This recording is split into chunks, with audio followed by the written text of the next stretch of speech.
जी, जय हिंद साथियों। पुनः ऑनलाइन क्लास में हम हिंदी साहित्य काल आधारित प्रश्नों को लेकर के उपस्थित हैं। कल के वीडियो में हम लोग देखे थे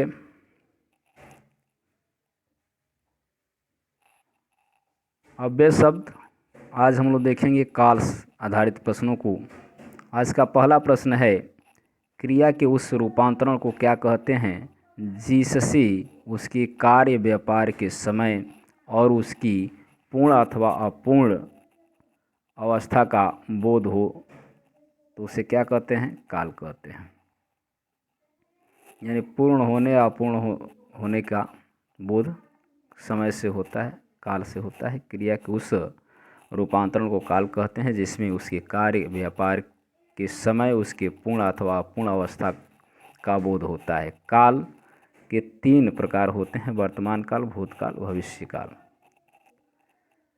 अब यहाँ दिया है प्रश्न नंबर 402, लड़की जाए यह वाक्य किस काल में है? तो ये कौन सा है? जाए अर्थात संभावित है, संभाव्य भविष्यत काल है।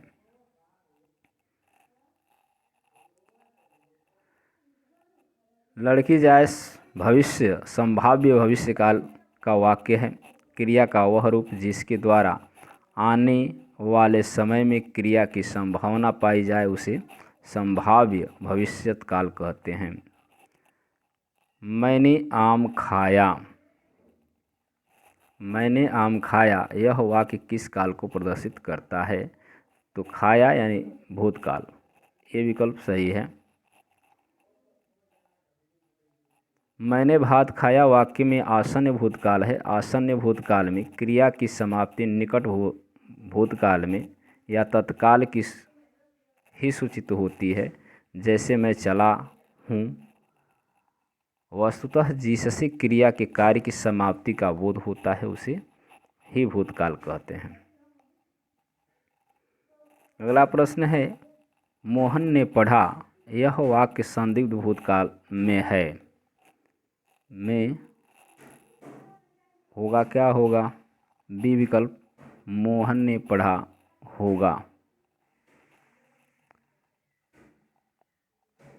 मोहन ने पढ़ा यह वाक्य संदिग्ध भूतकाल में होगा। मोहन ने पढ़ा होगा संदिग्ध भूतकाल में, यह संदेह बना रहता है कि भूतकाल में कार्य पूरा हुआ था या नहीं। अगले पृष्ठ पर चलते हैं। यहाँ प्रश्न आ गया है वाच्य। मोहन से चला नहीं जाता वाक्य में कौन सा वाच्य है? तो चला नहीं जाता, इससे क्या बोध हो रहा है? तो भाववाच्य। क्या हो रहा है? भाववाच्य। उसे चला नहीं जाता। यहाँ दिया है भाववाच्य क्रिया की उस रूपांतरण को कहते हैं जिससे वाक्य में क्रिया अथवा भाव की प्रधानता का बोध होता है। जैसे मोहन से चला नहीं जाता, मुझसे बैठा नहीं जाता। भाववाच्य में कर्ता के साथ सी या एक वचन और अन्य पुरुष तथा अधिकतर निषेधात्मक रूप में होता है। मरम वचन जब सीता बोला, मरम वचन जब सीता बोला पंक्ति का प्रयोग हुआ है, तो इसमें क्या हुआ है? कर्मवाच्य।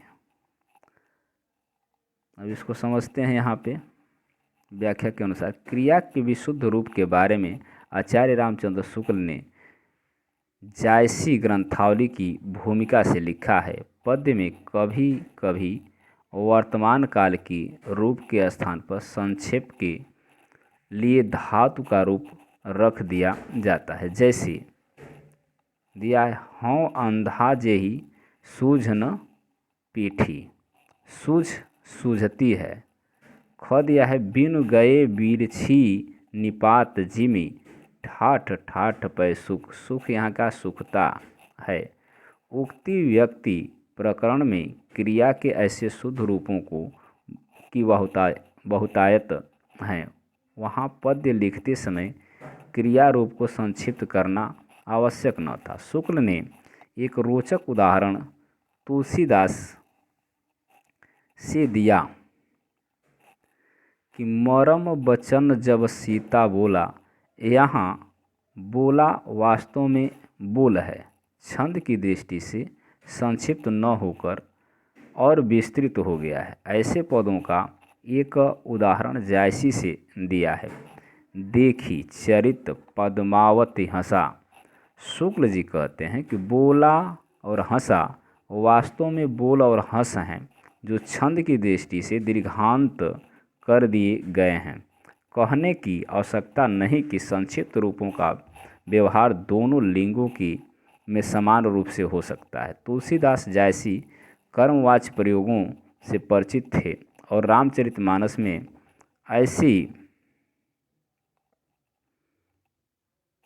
रूप भरे पड़े हैं। संभव है बोला का संबंध मरम वचन से हो, किंतु जायसी ने हंसा का प्रयोग निसंदेह क्रिया का विशुद्ध रूप ध्यान में रख कर किया।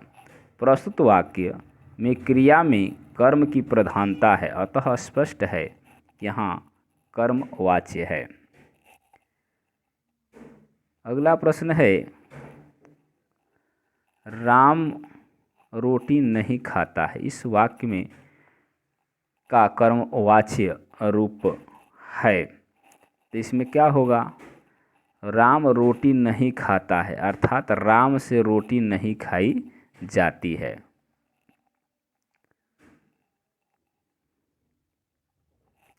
वाच्य परिवर्तन है राम रोटी नहीं खाता है। इस वाक्य का कर्मवाच्य रूप राम से रोटी नहीं खाई जाती है। क्रिया के उस रूपांतरण को कर्मवाच्य कहते हैं जिससे वाक्य में कर्म की प्रधानता हो।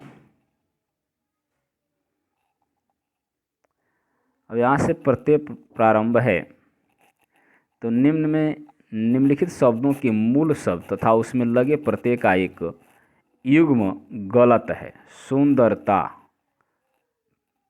युग्म गलत है। सुंदरता सुंदर धनता। कठिनाई कठिन धन आई।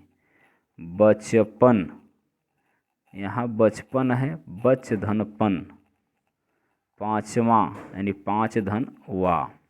तो यहाँ क्या दिख रहा है? एक युग्म गलत है, वह है सी। बचपन क्या है?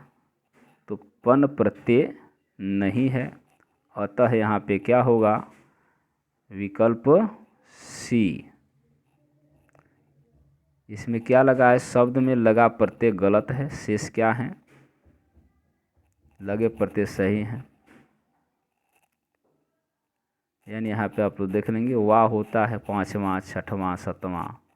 ये आई कठिनाई, ये चीज़ सही है। सुंदरता, पन जो है कि प्रत्यय नहीं है। प्रमाणिक और शब्द की मूल शब्द और प्रत्यय का सही अलगाव। तो प्रमाण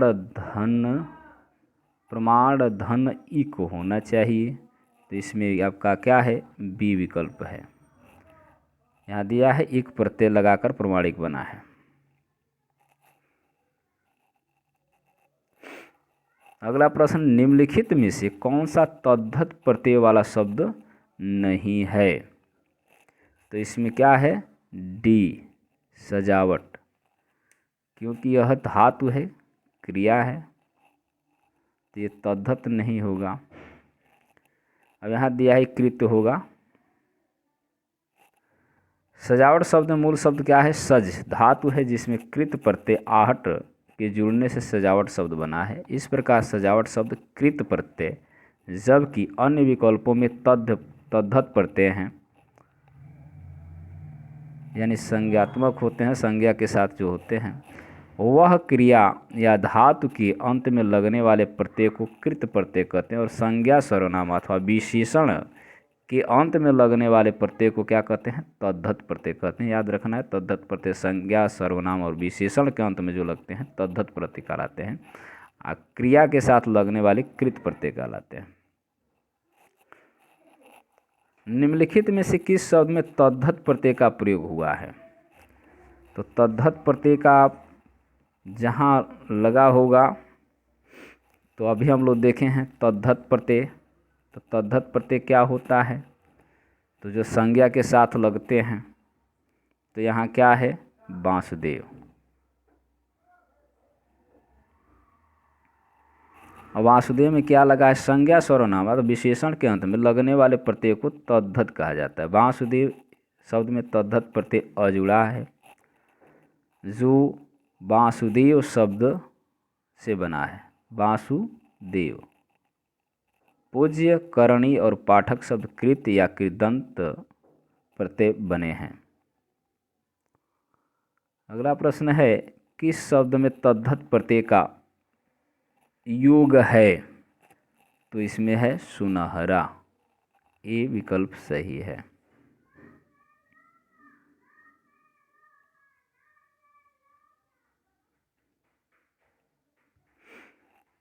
यहाँ दिया है सुनहरा शब्द में तद्धत प्रत्यय का योग है, जो शब्दांश शब्दों के अंत में जुड़कर उनके अर्थ में विशेषता या परिवर्तन ला देते हैं, वे प्रत्यय कहलाते हैं। कृत एवं तद्धत प्रत्यय के दो प्रकार होते हैं। क्रियाओं में जुड़ने वाले कृत प्रत्यय संज्ञा सर्वनाम विशेषण एवं अव्ययों से जुड़ने वाले तद्धत प्रत्यय कहलाते हैं। दिए गए शब्दों का विवरण इस प्रकार है। जैसे सुनहरा, सोना संज्ञा है, हरा उसमें प्रत्यय लगा है यानी तद्धत प्रत्यय है। पाठक पठ धातु है यानी क्रिया है, अक प्रत्यय लगा है, कृत हो जाएगा। लड़ाई क्रिया है, लड़ उसमें आई लगा है, कृत प्रत्यय होगा। दर्शनीय, दर्श धातु है, अनीय जुड़ा है, इसलिए कृत प्रत्यय है। अगला प्रश्न है, निम्नलिखित में से किस शब्द में तद्धत प्रत्यय लगा है? निम्नलिखित में से किस शब्द में तद्धत प्रत्यय लगा है? तो तद्धत प्रत्यय है जहाँ आपको संज्ञा दिखाई दे, विशेषण दिखाई दे, अव्यय दिखाई दे, सर्वनाम दिखाई दे। तो यहाँ पठ क्या है? क्रिया। गंत क्या है? गत गंतव्य बना है यानी क्रिया है। हंसना एक क्रिया है यानी ये क्या है? कृपालु। भाववाचक संज्ञा है यानी गुणवाचक। कृपालु में गुणवाचक तद्धत प्रत्यय है। इसमें मूल शब्द क्या है? कृपा में आलू प्रत्यय लगा है। शेष क्या है? कृत प्रत्यय है। कृदंत शब्द यानी कृत प्रत्यय का उदाहरण है। तो यहाँ क्रिया है, नमकीन नहीं होगा, इसका एक धनवान, धन में वान लगा है, आन लगा है, धनवान बना है। नीलिमा ये भी एक रंग विशेषण है। यहाँ खिलाड़ी यानी खेलने वाला, खेल से बना है, खेल एक क्रिया है, अतः क्रिया कृत प्रत्यय से खिलाड़ी शब्द बना है जो विशेषण है। धनवान, नमकीन तथा नीलिमा तद्धत प्रत्यय वाले शब्द हैं। तद्धत प्रत्यय का उदाहरण नहीं है। तो उदाहरण नहीं है तो यहाँ क्या है? सिलाई क्रिया है, सिल धन आई। यानी प्रत्यय, संज्ञा, सर्वनाम, विशेषण, अव्यय के अंत से जुड़ने वाले नए शब्द बनते हैं, वे तद्धत प्रत्यय कहे जाते हैं। बुराई, अच्छाई, भलाई भाववाचक तद्धत प्रत्यय हैं, जबकि सिलाई कृत प्रत्यय है। पांडव, पांडव शब्द में कौन सा प्रत्यय लगा है? तो इसमें क्या लगा है? तद्धत प्रत्यय लगा है।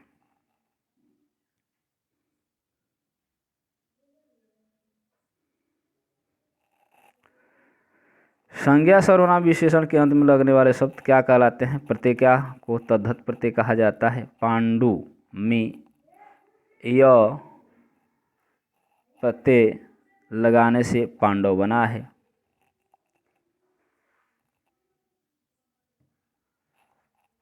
व्यक्तिवाचक से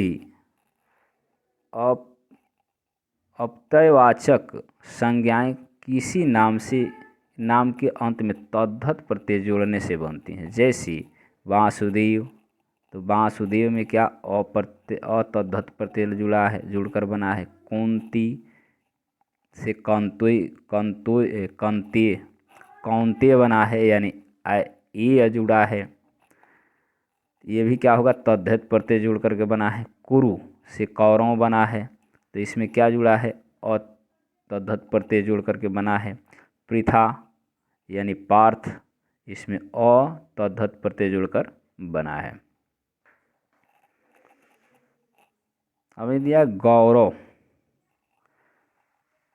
शब्द किस तद्धित प्रत्यय के योग से बना है, तो अ से बना है। ऊपर उदाहरण हम लोग देख चुके हैं, फिर भी देख रहे। गुरु विशेषण में अ तद्धित प्रत्यय के योग से भाववाचक संज्ञा यानी गौरव बना है। लौकिक शब्द में प्रत्यय है, तो लौकिक में क्या है, इक है। लौकिक शब्द में इक प्रत्यय लगा है, इसकी अंतर्गत औ का वृद्धि रूप ग्रहण कर रहा है। ई प्रत्यय किस शब्द में नहीं है, ई प्रत्यय किस शब्द में नहीं है। तेली, चमेली, माली, अलवेली, तो इसमें बी में है, चमेली में नहीं है। चमेली शब्द में ई प्रत्यय नहीं है, शेष शब्दों में ई लगा है। अरुणिमा, अरुणिमा में कौन सा प्रत्यय है, तो इसमें लगा है ईमा। अरुणिमा में ईमा प्रत्यय लगा है, यह संयुक्त प्रत्यय ईम धन आ है।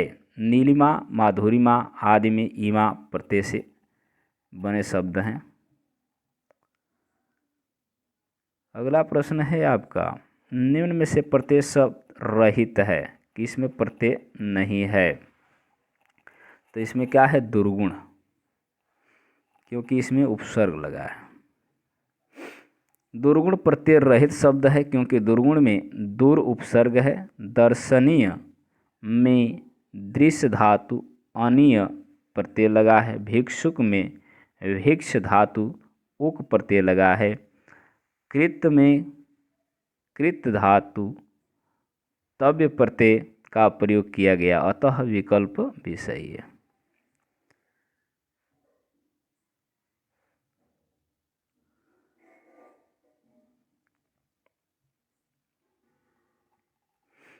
अब यहाँ दिया है, इनमें से कृदंत है, तो मिठाई, लड़ाई, दवाई और ताई, तो इसमें क्या है, लड़ाई। क्रिया है लड़ना, लड़ धन आई लगा है। क्रिया धातु के पीछे लगाकर संज्ञा और विशेषण शब्दों की रचना करने वाले प्रत्ययों को कृत प्रत्यय कहते हैं, और इनके मेल से बने शब्दों को कृदंत शब्द कहते हैं। लड़ाई भाववाचक संज्ञा है, जिसमें लड़ धातु में कृत प्रत्यय आई लगा है। इसी प्रकार जुताई, सुनाई, पढ़ाई क्रमशः जुत, सुन, पढ़ धातु में आई कृत प्रत्यय लगे हैं। कृत प्रत्यय लगता है तो क्रिया के अंत में लगता है। अगला है, निम्नलिखित में से पन प्रत्यय किस में नहीं है, तो किस में नहीं है, 56 में नहीं है। 56 में पन प्रत्यय का प्रयोग नहीं हुआ है। भोलापन, बचपन तथा पागलपन में पन प्रत्यय का प्रयोग हुआ है। प्रत्यय रहित शब्द बताइए, किसमें प्रत्यय नहीं लगा है, तो अनुवाद में नहीं लगा है। अनु क्या है, तो उपसर्ग है। प्रत्यय रहित शब्द अनुवाद में अनु शब्द में अनु उपसर्ग है। अनु का अभिप्राय क्रम, पश्चात और समानता, मर्म में ज्ञ जानने वाला अर्थ में है। प्रत्यय है। कृपालु में कृप धन आलू लगा है, यानी वाला या युक्त अर्थ में लगा है। प्रत्यय के युग से कृपालु शब्द बना है। वैज्ञानिक में इक प्रत्यय लगा है। चयन बोर्ड ए विकल्प अर्थात मर्मज्ञ दिया है, जो गलत यहाँ दिया गया है, यानी उसने ए को दिया था, मर्मज्ञ को दिया था, देखिए यहाँ पे डी विकल्प है। फुर्तीला शब्द, फुर्तीला ने क्या लगा है, ईला तीला ईला, तो बड़ी लगा है ईला, सी विकल्प सही है। ईला प्रत्यय से जुड़े शब्द जैसे यहाँ पे दिया है कुटिल, पंकिल, रोमिल, जटिल।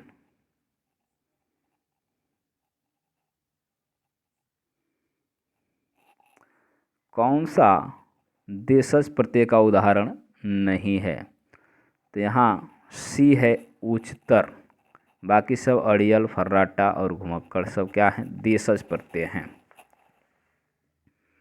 देशज क्या होते हैं, जो जन साधारण भाषा में विकसित एवं प्रचलित ऐसे शब्दों को देशज शब्द कहा जाता है जिनका स्रोत ज्ञात न हो, अर्थात जिनकी उत्पत्ति न तो संस्कृत प्राकृत अपभ्रंश से स्रोत से हुई हो और न ही किसी विदेशी स्रोत से, जैसे खिड़की, क्या घपवाला, पेड़, चूहा, पेट, खांसी, थैला।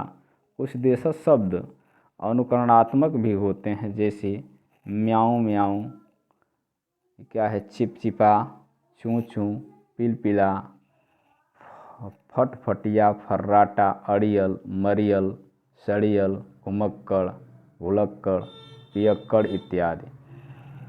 उच्चतर संस्कृत भाषा का विशेषण है, अतः उच्चतर क्या है, तत्सम शब्द है।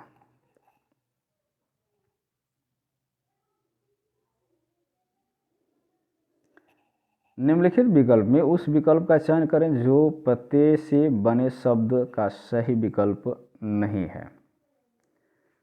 तो क्या है, अभिजात। यहाँ देखते हैं उपयुक्त विकल्प में अभिजात शब्द में प्रत्यय नहीं है, जबकि स्थापित भारतीय और बदलाव शब्द में क्रमशः इत, ई और आव प्रत्यय जुड़े हैं। अब यहाँ देखिए इन प्रत्ययों से क्या बने हैं।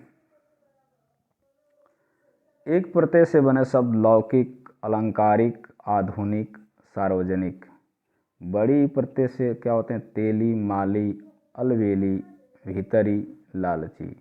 ईमा से अरुणिमा, माधुरिमा, नीलिमा। अनीय से दर्शनीय, अर्चनीय, ग्रहणीय, योजनीय। उप प्रत्यय से क्या बना है, भिक्षुक, इच्छुक, भावुक, कामुक। तव्य प्रत्यय से सब बने शब्द कर्तव्य, वक्तव्य, मंतव्य, गंतव्य। तो आज के लिए बस इतना ही। पुनः अगली वीडियो में उपसर्ग से हम प्रारंभ करेंगे। तब तक के लिए धन्यवाद। वीडियो को लाइक एवं शेयर करें, चैनल को सब्सक्राइब करें।